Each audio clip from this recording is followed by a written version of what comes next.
Hello my soul family, कैसे हैं आप सब। एंड आई होप आप सब अच्छे होंगे, सुरक्षित होंगे और अपना इनर वर्क ज़रूर कर रहे होंगे। और अगर आपने अभी तक अपना इनर वर्क नहीं करना शुरू किया है तो प्लीज़ अपना इनर वर्क जल्दी से शुरू कीजिए, ताकि आप अपने हायर सेल्फ के साथ में पहुंच सके, अपने हायर सेल्फ तक पहुंच सके, खुद से कनेक्ट कर सके। जो आपका खुद की ओरिजिनल सोल डिवाइन ब्लूप्रिंट है, वहाँ पे आप पहुंच सके। अगर आपने अभी तक मेरे इस चैनल को सब्सक्राइब नहीं किया है तो please like share and subscribe to the channel. और आप भी मुझे कमेंट सेक्शन में बता सकते हैं अगर आप कुछ मुझे बताना चाहते हैं, ठीक है। अगर आप कुछ मुझे शेयर करना चाहते हैं या पूछना चाहते हैं तो आप मुझे कमेंट सेक्शन में बता सकते हैं। तो आज का वीडियो हम शुरू करते हैं। और आज का वीडियो बहुत ही इम्पॉर्टेंट है, क्योंकि ये वीडियो बनाने के लिए, ये टॉपिक, इस टॉपिक पे बनाने के लिए मुझे लगभग 1.5 साल के बाद अब गाइडेंस मिल रही है कि अब मुझे इस टॉपिक पे मुझे वीडियो बनाना है। सो मैं इस वीडियो में जो भी आपको बताने वाली हूँ, ये मेरा खुद का पर्सनल एक्सपीरियंस है, ठीक है। ये मेरी खुद की पर्सनल नॉलेज है और ऐसा मैं आपको बता सकती हूँ कि मेरी खुद की सोल जर्नी है जो मैं आप सभी के साथ शेयर करने वाली हूँ। एक चीज़ आप सभी को ये दिमाग में याद रखनी है कि हम सारी सोल्स यूनिक हैं, अपने आप में आप सभी यूनिक हैं, ठीक है। और आप सभी यूनिक होने के साथ साथ आप सभी की सोल जर्नी भी अलग अलग है, ठीक है। तो ज़रूरी नहीं है कि जो मैंने एक्सपीरियंस किया है वो सारी चीज़ें आप भी एक्सपीरियंस करें, ठीक है। या आप सब ने जो एक्सपीरियंस किया है वो सब मैं भी अपनी सोल जर्नी में एक्सपीरियंस करूं। लेकिन जैसे कि मैंने अपने पिछले वीडियोस में बताया है, अगर आपने वो वीडियोस नहीं देखे हैं तो उन वीडियोस को आप जाके देख सकते हैं, जिसमें मैंने आपको डिस्कस किया था कि स्पिरिचुअल अवेकनिंग किसे कहते हैं, उसके कौन कौन से स्टेजेस होते हैं, ठीक है। और हर एक स्टेज में हम क्या फील करते हैं, तो वो मैंने आपको डिस्कस किया था उस वीडियो में कि स्पिरिचुअल अवेकनिंग क्या होती है, ठीक है। तो अगर आपने वो वीडियो नहीं देखा है तो आप वो उस वीडियो को जा कर के देख सकते हैं, ठीक है। तो इस वीडियो में हम जानेंगे कि कुंडलिनी के बारे में आप सभी ने बहुत सुना होगा। बहुत सारे वीडियोस जो है हमने देखे हैं, यूट्यूब के ऊपर देखते ही हैं। बहुत सारे चैनल हैं जो कुंडलिनी के बारे में बताते हैं और अपनी अपनी चीज़ें एक्सप्रेस करते हैं, अपना अपना एक्सपीरियंस एक्सप्रेस करते हैं जो भी उन्होंने फेस किया है। बट मैं आपको इस वीडियो में मैं वापस से बोलूँगी, वही बताने वाली हूँ जो मैंने अपनी खुद की कुंडलिनी अवेकनिंग जर्नी में फील किया है, या फिर मैंने अपना खुद का एक्सपीरियंस जो देखा है, जो मैंने मेरे साथ में हुई हैं, वो चीज़ें मैं आपके साथ सब शेयर करने वाली हूँ। आई होप आपको ये चीज़ें हेल्प करेंगी किसी ना किसी तरीके से। और इस वीडियो को मैं इसीलिए बना रही हूँ ताकि आप सबको कुछ ना कुछ इस वीडियो से हेल्प मिल सके और शायद आपके क्वेश्चंस के आंसर मिल सके, क्योंकि ये बहुत ही ज़रूरी है जानना। बीइंग अ स्टार सीड, क्योंकि मैं एक स्टार सीड हूँ, आप सभी को अब पता है ये बात। और आप सब जो मुझे सुन रहे हैं उनमें से बहुत लोग स्टार सीड हो सकते हैं, बहुत सारी सोल्स हो सकती हैं जो स्टार सीड हों। अगर आप स्टार सीड नहीं हैं तो आप लाइट वर्कर हों, या फिर एक एम्पाथ हों, या फिर आप ट्विन फ्लेम जर्नी में हों, या फिर आप सोलमेट जर्नी में हों, ठीक है। तो आप कोई भी हो सकते हैं। But being a star seed, मैं एक लाइट वर्कर भी हूँ, एक स्टार सीड भी हूँ, एक ट्विन फ्लेम जर्नी में भी हूँ। So being a star seed, जैसे कि मैंने स्टार सीड वाले वीडियो में आपको बताया था कि जो स्टार सीड अवेकनिंग्स होती हैं, जब स्टार सीड के अवेकनिंग का टाइम आता है तो वो 2 तरीके से अवेकनिंग होती है। या तो बहुत शांति से और नॉर्मली उनकी अवेकनिंग हो जाती है, ठीक है, उसमें ज़्यादा दिक्कत नहीं होती। और दूसरा तरीका है बहुत ही डिसरप्ट तरीके से, यानी कि एकदम आप ऐसा समझ सकते हैं कि तूफान आ गया हो, जैसे कि, है ना, एकदम डिस्ट्रक्टिव तरीके से, बहुत ही भयंकर तरीके से अवेकनिंग कराई जाती है। यानी बहुत तगड़ा सोल शॉक दिया जाता है स्टार सीड्स को ताकि वो अवेकन हो सकें, ताकि वो जागें, ठीक है। जो वो सो रहे हैं उनको जगाया जाता है। तो मैंने उस वीडियो में आपको बताया था, जो उसमें आपको मैंने एक्सप्लेन किया है कि स्टार सीड्स क्या होते हैं। तो अगर आपको वो वीडियो भी देखना है तो आप वो देख सकते हैं। मेरे प्लेलिस्ट में आपको सारी वीडियोस मिल जाएंगे, स्पिरिचुअल इन्फॉर्मेशन इन हिंदी और इन इंग्लिश, दोनों ही मैंने प्लेलिस्ट रेडी कर रखी है, तो आप वो देख सकते हैं। तो शुरू करते हैं आज का वीडियो। ये वीडियो बनाते वक्त भी इवन मैं अपने थर्ड आई पे वाइब्रेशंस फील कर पा रही हूँ। सो बहुत ही इम्पॉर्टेंट है ये वीडियो। अगर आपको पसंद आए तो प्लीज़ लाइक, शेयर और कमेंट कीजिएगा इस वीडियो के ऊपर, और मुझे भी ज़रूर बताइएगा आप सभी की कुंडलिनी जर्नी और प्रोसेस और अवेकनिंग कैसे हुई और कैसी गुजरी, क्योंकि आज मेरी खुद की कुंडलिनी अवेकन हुए 1.5 साल हो गया है, और इस 1.5 साल से लगभग 1.5 साल हो गया, 1.5 साल से लगभग मैं कंटिन्यू खुद के ऊपर इनर वर्क कर रही हूँ, खुद की हीलिंग कर रही हूँ। और जब ये प्रोसेस शुरू हुआ था लास्ट 2020 में, उस समय मुझे कुछ भी नहीं पता था कि कुंडलिनी अवेकनिंग क्या होती है, या स्पिरिचुअल अवेकनिंग क्या होती है, या फिर ट्विन फ्लेम्स क्या होते हैं, या स्टार सीड्स क्या होते हैं, या स्पिरिचुअलिटी क्या होती है। मुझे उसके बारे में ज़ीरो नॉलेज था, या टैरो कार्ड्स क्या होते हैं वो भी मुझे नहीं पता था। सो इट वॉज़ लाइक कि हाँ, बचपन से मैं रिलीजियस रही हूँ। शिव जी जो हैं हमारे, आप सबको पता है शिव जी कौन है, उनको मुझे एक्सप्लेन करने की ज़रूरत ही नहीं है, ठीक है। तो उनको मैं बचपन से बहुत ज़्यादा मानती हूँ, बहुत ज़्यादा, मतलब कि जब मैं खुद छोटी थी तो मैं उनसे ऐसे बात करती हूँ और कि जैसे मैं अपने फादर से बात कर रही हूँ। मैं उनको अपना फादर मानती हूँ बचपन से, बहुत छोटी सी एज से उनकी बहुत पूजा पाठ करना। मैं रिलीजियस रही हूँ बचपन से, और मेरा एक विश्वास रहा है, कहते हैं ना बचपन से एक विश्वास रहा है कि नहीं, भगवान है, और भले ही लाइफ में कुछ भी हो रहा हो लेकिन वो आपके साथ गलत नहीं कर सकते। कहते हैं ना भगवान आपके साथ गलत नहीं कर सकते, भले ही लोग आपके साथ कुछ गलत करके चले भी जाएं थोड़े टाइम के लिए, लेकिन उनको उनका कर्मा मिल जाएगा, और आपकी लाइफ में एट लास्ट एट एंड चीज़ें अच्छी होंगी। ये वही चीज़ है कि एक लाइट इन द टनल बोलते हैं हम, light in the end of the tunnel, जिसको हम इंग्लिश में कोट करते हैं कि एक टनल में अगर आप चल रहे हैं, एक डार्क अंधेरे टनल में एक चल रहे हैं, तो उसमें आपको जब वो एंड होगा टनल तो आपको लाइट दिखेगी। तो भले आपकी लाइफ में कितनी भी प्रॉब्लम्स आ रही हैं, जो भी हो रहा है, तो उसके एंड में आपको सॉल्यूशंस मिलने ही हैं, आप उसके एंड में आपको उसके रिवॉर्ड्स मिलने हैं। पहली चीज़ शिव जी को बहुत ज़्यादा मानना। दूसरी चीज़ कर्मा पे बिलीव करना। बीइंग एन ओल्ड सोल्स, या जितने भी ओल्ड सोल्स हैं जो मुझे सुन रही हैं, उन सभी को पता है ये चीज़ कि वो कर्मा पे बहुत बिलीव करते हैं, ठीक है। कर्मा को बहुत मानते हैं, और उनको ये बातें कोई फीड नहीं करता, उनको ये बातें कोई और नहीं बताता है, ये उनकी खुद की सोल में फीड होता है, क्योंकि वो ओल्ड सोल्स हैं। तो बचपन से ही उनको ये पता होता है कि हाँ, भगवान होते हैं, उन्हें विश्वास होता है इस बात का, वो अपने आसपास भगवान को फील करते हैं। उनको चाहे कोई कितना भी बोले कि भगवान नहीं होते, लेकिन वो मानते हैं, और उस चीज़ को उनको पता होता है कि भगवान होते हैं, पहली चीज़। दूसरी चीज़, उनको ये भी पता होता है कि कर्मा बहुत मैटर रखता है, हमें हमारे कर्माओं पे ध्यान देना चाहिए। अगर कोई हमारे साथ कुछ गलत करके जा रहा है तो ये उसका कर्मा, लेकिन हम हमारे कर्म को कैसे अच्छा रखें, और हमारे कर्मों को हमें कैसे अच्छा रखना है, ये हमारा कर्मा।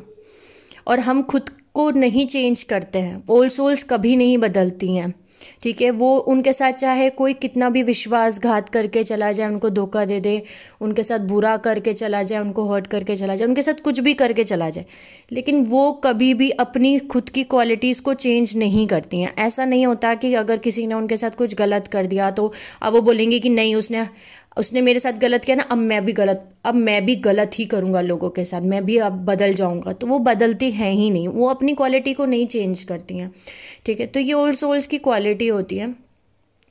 तो जैसे कि मैंने आपको बताया कि being an star seed, being an old soul, star seed होने की वजह से, ओल्ड सोल होने की वजह से बचपन से ही मैं रिलीजियस बहुत थी, लेकिन स्पिरिचुअलिटी में मुझे कोई भी नॉलेज नहीं था, मुझे नहीं पता था कि स्पिरिचुअलिटी क्या होती है। और चीज़ें, मेरी लाइफ की जर्नी जो रही है, लाइक जब से मुझे होश है, like from age of 3 years, 3 साल की एज से मुझे मेरी मेमोरीज सब याद है। तो तब से लेकर अभी right now I am 29 years old, ठीक है। सो अभी तक की सारी मेमोरीज, सारे एक्सपीरियंसेस, सब कुछ याद है मुझे। और जो कुछ हुआ मेरे साथ में, या जो कुछ रहा मेरे साथ में, जैसे मेरा बचपन निकला, या फिर जैसे मैं बड़ी हुई, या अब तक की जर्नी, वो सारी चीज़ें मेरे दिमाग में कहीं ना कहीं स्टोर रहती थी और स्टोर रही हैं। बट उसमें कहीं भी स्पिरिचुअलिटी नहीं एग्जिस्ट करती थी। मतलब ये नहीं पता था कि स्पिरिचुअलिटी का मतलब है कि खुद की सोल को ढूंढना, या टैरो कार्ड रीड कैसे किए जाते हैं, ये सब कुछ नहीं पता था। बट कहते हैं ना कि जैसे कि ये बहुत खूबसूरत चीज़ है, और अगर आप सबको ये चीज़ नहीं पता हो तो मैं आपको बताना चाहूँगी ज़रूर कि हम जितनी भी सोल्स यहाँ प्लैनेट अर्थ पे या मदर अर्थ पे इनकारनेट होती हैं, जन्म लेती हैं यहाँ पे, हम हमारी लाइफ को खुद ही डिज़ाइन करके आते हैं। हमारे सोल कॉन्ट्रैक्ट्स हम खुद ही डिसाइड करते हैं। जब हम जन्म ले रहे होते हैं तब उसके पहले हमारे स्पिरिट गाइड्स, हमारे एंजल्स, भगवान, हम सब साथ में बैठते हैं और हम डिसाइड करते हैं कि अब हम जब जन्म ले रहे हैं तो इस जन्म में हमें कौन कौन से चैलेंज फेस करने हैं, हम कैसी फैमिली में जन्म लेंगे, हमारी मम्मी या पापा कौन होंगे, हमारी फैमिली कैसी होगी, हमारी लाइफ पूरी यानी हमारे मरने तक की स्टोरी हम पहले से ही प्री डेस्टिन्ड जैसे बोलते हैं कि पहले से ही सब कुछ लिखा होता है, तो हम पहले से ही डिसाइड करके आते हैं ऊपर। और हम क्यों डिसाइड करते हैं? जो भी चैलेंजेस हमने अपनी लाइफ में फेस किए, ठीक है, या ऑब्स्टिकल फेस किए, हो सकता है आपकी टॉक्सिक फैमिली रही हो सकता है आपको मम्मी का प्यार ना मिला हो सकता है आपको पापा का प्यार ना मिला हो सकता है आपको धोखे मिले हों, जो भी आपको मिला, ये सब कुछ आपने खुद डिसाइड किया था, क्योंकि आपको आपकी सोल ग्रोथ करनी है। अगर आप इस 3D पर्सपेक्टिव से देखेंगे तो बोलेंगे यार इसकी लाइफ में कितना दुख है, दर्द है। लेकिन अगर आप 5D पर्सपेक्टिव से देखेंगे इस चीज़ को, 5th डायमेंशन पर्सपेक्टिव से देखेंगे, तब आपको समझ में आएगा कि आपकी सोल ग्रोथ के लिए आपने ये चैलेंजेस रखे थे ताकि आप ग्रो कर सकें, ताकि आप वहाँ पहुँच सकें जहाँ आपको पहुँचना है, ठीक है। तो ये बहुत ज़रूरी है। तो जैसे कि मैंने आपको बताया कि जब मैंने मेरी जर्नी स्टार्ट की तब तक मुझे नहीं पता था कि स्पिरिचुअलिटी क्या होती है। हाँ, रिलीजियस थी, हाँ, भगवानों के बारे में पता था। जैसे मैंने आपको बताया कि शिव जी को मैं अपने फादर मानती हूँ, और जब भी कभी मेरे को बचपन से कभी कुछ बहुत ज़्यादा हर्ट हो जाए या मुझे रोना आता था या मुझे कुछ बात करनी होती थी या कुछ उनसे कहना होता था, तो मैं लिटरली जैसे एक बेटी अपने फादर से बात करती है ऐसे ही मैं बैठ के उनसे बात करती आई हूँ, बहुत छोटी सी एज से लेके अभी तक। दूसरी जो चीज़ है वो है कृष्ण भगवान, ठीक है। कृष्ण भगवान, कृष्ण और राधा जी दोनों ही मेरे लिए बहुत ज़्यादा, कह सकती हूँ, मेरे बहुत ही करीब है, मेरे सोल के बहुत करीब है। उनका जो प्यार रहा है, मतलब अभी आपको सभी को पता होगा, अगर आप सबने नहीं देखा तो आप जाके भी देख सकते हैं। आपको डिज्नी हॉटस्टार पे उनका सीरियल आता है राधा कृष्ण, जो अभी लेटेस्ट सीरियल बना है राधा कृष्ण की इस पूरी लाइफ जर्नी के ऊपर, कि कैसे राधा कृष्ण का प्यार जो है इतना अनकंडीशनल प्यार बोला जाता है और प्योर लव बोला जाता है, और कैसे उनकी लाइफ उन्होंने निकाली है इस 3D वर्ल्ड में आकर के भी वो कैसे जिए हैं, उसमें सब कुछ दिखाया है। बट ये सीरियल तो अभी बना है, बट बहुत, मैंने आपको बताया कि छोटी सी एज से मेरा जो खिंचाव है वो मेरा जो प्यार है, मतलब राधा कृष्ण और शिवजी जी, मतलब इनकी तरफ बहुत ज़्यादा रहा है, ठीक है। जो मैंने फैमिली चूज़ की वो फैमिली जो मेरी होम फैमिली है, सो मेरी जो होम फैमिली है वो बचपन से ही, मतलब मैं कैसे घर में पैदा हुई, जो कि बहुत ही कंट्रोलिंग फैमिली है, कंजर्वेटिव फैमिली है बोल सकते हैं, डोमिनेटिंग फैमिली है इन टर्म्स ऑफ फीमेल्स, ठीक है। यानी कि हमारे घर में अब ऐसा नहीं होता, क्योंकि मैंने उन सभी चीज़ों को ख़त्म किया, उन टैबूज़ को ख़त्म किया है, बट कहीं ना कहीं और भी मेरे भाई बहनों ने उन चीज़ों को ख़त्म किया। लेकिन जब हम उस घर में जब हम पैदा हुए थे तो मुझसे पहली जनरेशन, यानी मेरी मम्मी वाली जनरेशन, ठीक है, मेरी मम्मी वाली जनरेशन, बुआ वाली जनरेशन, हमारे घर में अलाउ नहीं था कि लड़कियां जॉब करें, लड़कियां बिजनेस करें, या लड़कियां जाकर के टीवी सीरियल्स में काम करें, या लड़कियां डांस करें या गाना गाएं, ठीक है। बचपन से ही हमें सिखाया, मतलब लड़कियों को ये सिखाया जाता है कि तुम्हारी कल को शादी हो जाएगी और तुम्हें कल को बच्चे पैदा करने और घर संभालना है, ठीक है, और आपको दब के रहना है। सो बेसिकली हमारे पूरे घर का जो आप सभी को पता है कि ट्विन फ्लेम्स जो होते हैं वो अपने एंसेस्ट्रल कर्मा को भी झेलते हैं, उनको उस पैटर्न को भी ब्रेक करते हैं, उसको भी आप हील करते हैं। तो मेरे घर का जो एंसेस्ट्रल पैटर्न और कर्मा था वो ये था कि फीमेल्स को डोमिनेट करना, उनको ये बताना कि तुम्हारा काम ये है। और हमारे घर में जितनी भी फीमेल्स रही हैं, मेरी खुद की मदर वो बहुत ही पढ़ी लिखी थी, ठीक है, वो बहुत पढ़ी लिखी थी, और क्योंकि मेरी जो मम्मी है उनका जो बैकग्राउंड है वो आर्मी बैकग्राउंड रहा है, ठीक है। तो मतलब नाना जी मेरे कर्नल थे, नानी मेजर थी। तो आप समझ सकते हो उस टाइम पीरियड में मेरी मम्मी कार चलाया करती थी या फिर डिस्को जाया करती थी। तो वो एकदम कितने मॉडर्न थी उस ज़माने में, लाइक जब मैं पैदा भी नहीं हुई थी, मैं उनके टाइम की बात बता रही हूँ। और मेरे फादर की साइड जो है वहाँ पे चीज़ें बहुत कंजर्वेटिव रही हैं। सो शादी के बाद किसी को भी अलाउ नहीं है कि वो अपनी आगे कहते हैं ना अपनी खुद की जो उनकी पर्सनल चीज़ें हैं वो कंप्लीट करें, ठीक है। तो उनको मारा पीटा जाए, उनको मारा पीटा जाता था घर में, ठीक है। तो ये सब कुछ हम देखते हुए बड़े हुए, ठीक है, कि घर में औरतों को कैसे दबाया जा रहा है। और उसी चीज़ को मुझे ब्रेक करना था कहीं ना कहीं। एक बहुत छोटी सी एज से मुझे अब ड्रीम्स दिखने लग गए थे, ठीक है। लाइक अराउंड पहला ड्रीम मुझे आज भी याद है जो कि 12 साल की एज का है। सो 12 साल की एज में मुझे ये दिखना शुरू हो गया था कि घर में किसी की डेथ हो रही है, वो मुझे पहले सपने में दिखना शुरू हो गया था। तो मेरी जो साइकिक पावर्स हैं जो वो आज भी यही हैं कि मैं ड्रीम्स के थ्रू मुझे मैसेजेस मिलते हैं, ड्रीम्स के थ्रू मुझे मैसेज मैं डिकोड करती हूँ। मुझे जो भी मैसेज मेरे स्पिरिट गाइड्स या आर्कएंजल्स या एंजल्स या भगवान, उनको जो मुझे मैसेज देना होता है वो मुझे ड्रीम्स के थ्रू देते हैं, ठीक है। जैसे मेरे ट्विन फ्लेम को विजन्स दिखते हैं, उनको विजन्स के थ्रू मैसेज मिलते हैं, लेकिन मेरे केस में ड्रीम्स के थ्रू मुझे मैसेजेस मिलते हैं। तो वो मुझे बहुत छोटी सी एज से दिखना शुरू हो गया था। उस एज में जो मेरी अपब्रिंगिंग है, जैसे मैंने आपको बताया, वो मेरे जो दादी जी हैं जिनको हम ग्रैंड मदर भी बोल सकते हैं, अम्मा जी बोल सकते हैं, ठीक है। तो मेरी मतलब पापा की मम्मी, उनके साथ ज़्यादा रहना हुआ है मेरा। बिकॉज मैंने आपको बताया कि मैंने एक ऐसी फैमिली को चूज़ किया जो कि कहीं ना कहीं टॉक्सिक और डिसफंक्शन फैमिली थी।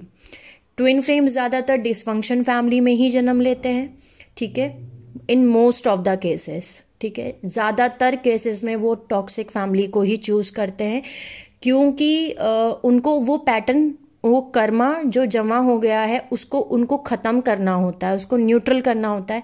कर्मा को आप कैसे ख़त्म कर सकते हो? ख़त्म ऐसे ही कर सकते हो कि उस डार्क एनर्जी को आप लाइट में कन्वर्ट कर दो।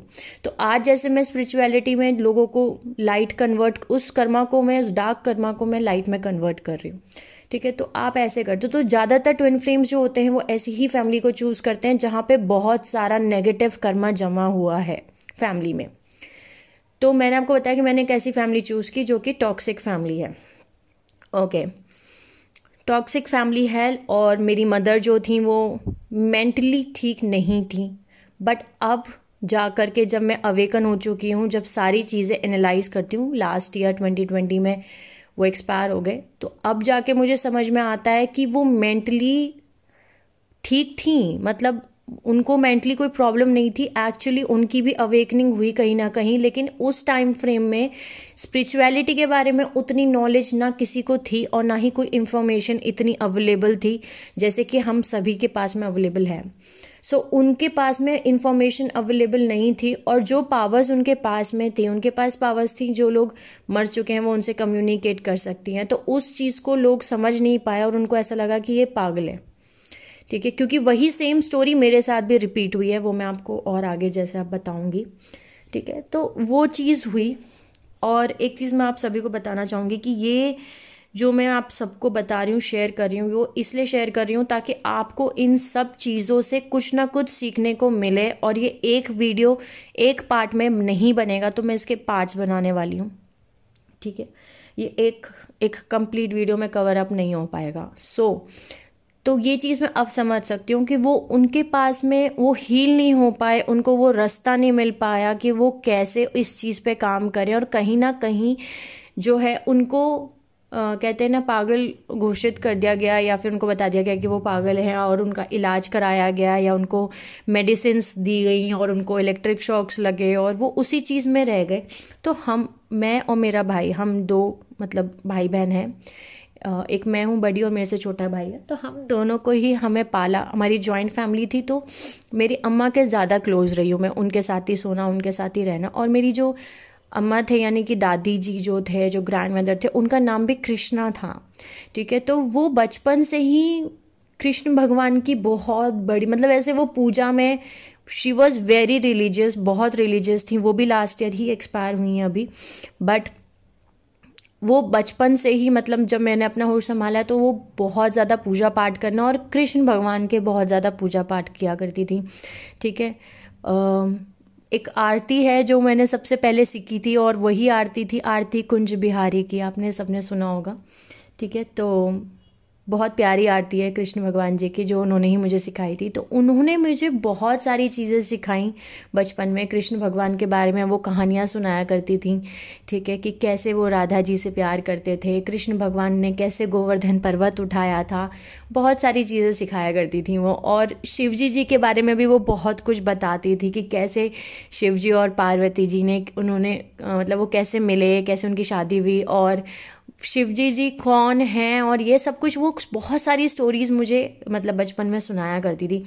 तो जो भी सपने में मैं देखा करती थी उस टाइम पे जब मैं छोटी थी, तो मैं अपनी अम्मा से ही शेयर किया करती थी। सो आप ये देख सकते हैं कि, और अम्मा मुझे हर एक सपने का मतलब बताते थे और उन्हें पता चल जाता था कि मेरा ये सपना जो मैं देख रही हूँ अब क्या होने वाला है नेक्स्ट, क्योंकि मुझे वो विजन्स बहुत छोटी सी एज से आने लग गए थे, वो ड्रीम्स आने लग गए थे। मतलब जिन ड्रीम्स में मुझे ये पता चलता था कि घर में किसकी डेथ होने वाली है। सबसे पहले ड्रीम्स मुझे ऐसे स्टार्ट हुए। ठीक है, तो मुझे बहुत ज़्यादा पता चलने लग गए थे, क्योंकि स्टार सीड्स जो होते हैं वो एक्टिवेटेड चक्रा के साथ पैदा होते हैं।